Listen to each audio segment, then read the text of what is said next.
Assalamualaikum warahmatullahi wabarakatuh. Sobat-sobat, kita bersama lagi di channel saya dalam dakwah Islam pencerahan. Sobat-sobat, ba'da subuh tadi, saya baru saja memberikan kuliah subuh di salah satu masjid di lingkungan tempat saya tinggal. Tema yang saya sampaikan adalah bagaimana sholat yang khusyuk, sobat-sobat. Sobat-sobat, sholat yang khusyuk itu ada 3 tahapan.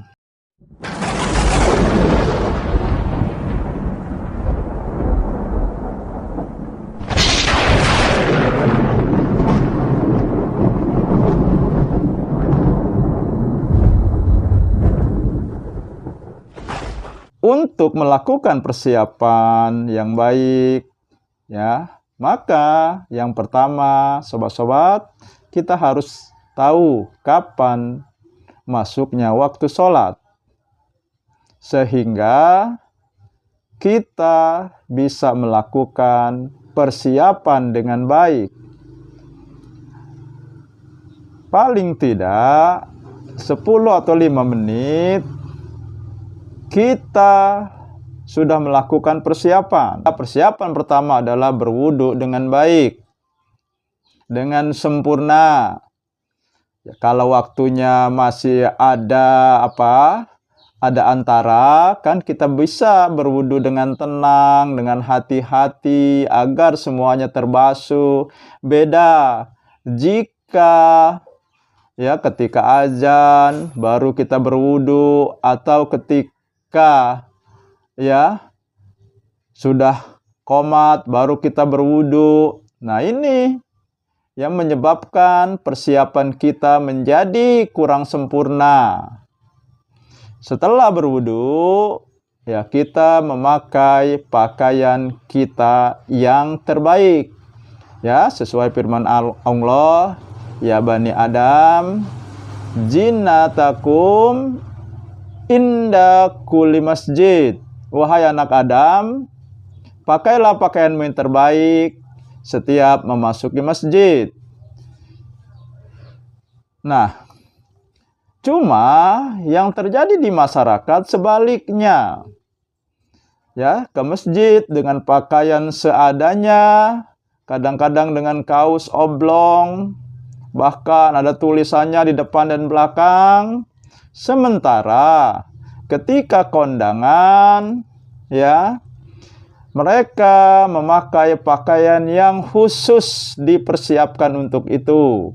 Bahkan jarang dipakai untuk hal-hal yang lain, tapi khusus untuk kondangan. Kan ini terbalik, sobat-sobat. Seharusnya kalau dengan manusia kita dengan menghormatinya dengan berpakaian yang terbaik, menghadap Allah harus lebih dari itu, sobat-sobat. Nah, kemudian ketika melaksanakan sholat, maka yang pertama adalah menghadirkan ruh pada sholat kita. Karena kalau ruhnya tidak hadir, maka pikirannya akan melayang-layang. Ketika imam membaca, mulai masuk pikiran, kadang-kadang yang tidak terpikir, ada masalah yang belum selesai masuk ke dalam pikiran kita ketika kita sholat. Dan ini tentu saja merusak kekhusyukan kita. Bagaimana caranya supaya khusyuk ketika kita tengah melaksanakan sholat? Pertama, kita harus merasakan bahwa sholat kita itu adalah sholat yang terakhir. Setelah ini kita akan dipanggil Allah. Karena sesungguhnya sholat itu adalah latihan dipanggil Allah sampai nanti dipanggil oleh Allah selamanya. Dengan sholat, kita tinggalkan masalah dunia, baik dalam pikiran maupun hati kita. Nah, maka untuk sampai ke situ, paling tidak kita paham apa yang sering kita baca dalam sholat, yang dibaca oleh imam ketika kita sholat berjamaah. Setidak-tidaknya Al-Fatihah kita tahu artinya. Dengan mengerti surat Al-Fatihah, maka nanti setelah selesai sholat, ya, itu menjadi perilaku kita, menjadi bukti kehusuan sholat kita. Setelah kita melaksanakan sholat, setelah kita berinteraksi lagi dengan masyarakat, kita berinteraksi lagi dalam mencari rezeki, dan seterusnya. Di sini bukti dari kehusuan kita. Kalau kita tadi di sholat dalam Al-Fatihah, ya, tunjuki kami jalan yang lurus, jalan orang-orang yang kau beri nikmat atas mereka, bukan jalan orang-orang yang kau murkai. Dan yang dimurkai adalah orang Yahudi. Namun banyak di antara kita, sobat-sobat, ya, ini mungkin justru bertransaksi dalam riba. Padahal katanya, ya,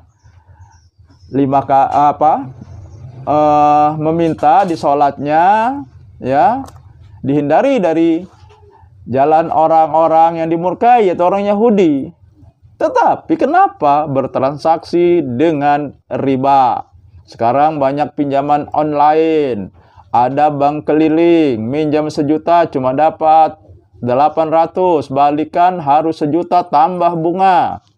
Dari sini saja kita sudah rugi secara dunia, dan di akhirat lebih rugi lagi. Karena ada 73 cabang dosa besar dari memakan riba.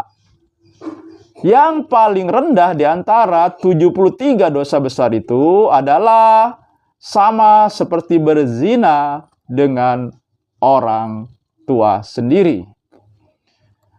Nah, berarti apa yang kita baca, kita ucapkan di dalam sholat kita tidak terbukti dalam perbuatan kita, dalam keseharian kita, dalam kita mencari rezeki.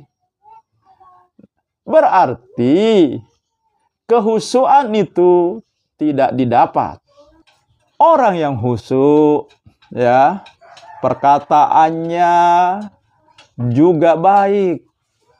Karena tanda sholat kita diterima, ya, sholat yang khusyuk, maka perkataannya juga menjadi baik.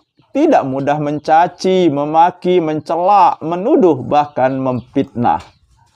Nah, sobat-sobat, kalau orang rajin sholat, tetapi berniaga dengan riba, berinteraksi dengan masyarakat dengan cara-cara yang tidak baik, mulutnya kasar, kotor, yang mencaci dan mencela, memfitnah, sudah menjadi makanan mereka sehari-hari.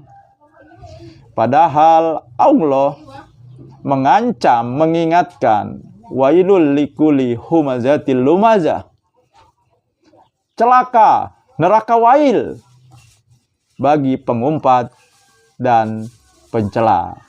Nah, sobat-sobat, minta tolonglah dengan sabar dan sholat. Sesungguhnya sholat ini berat kecuali bagi orang-orang yang khusyuk. Demikian sobat-sobat, semoga ini menginspirasi dan mencerahkan. Nasrum minal fatun qorib. Wassalamualaikum warahmatullahi wabarakatuh.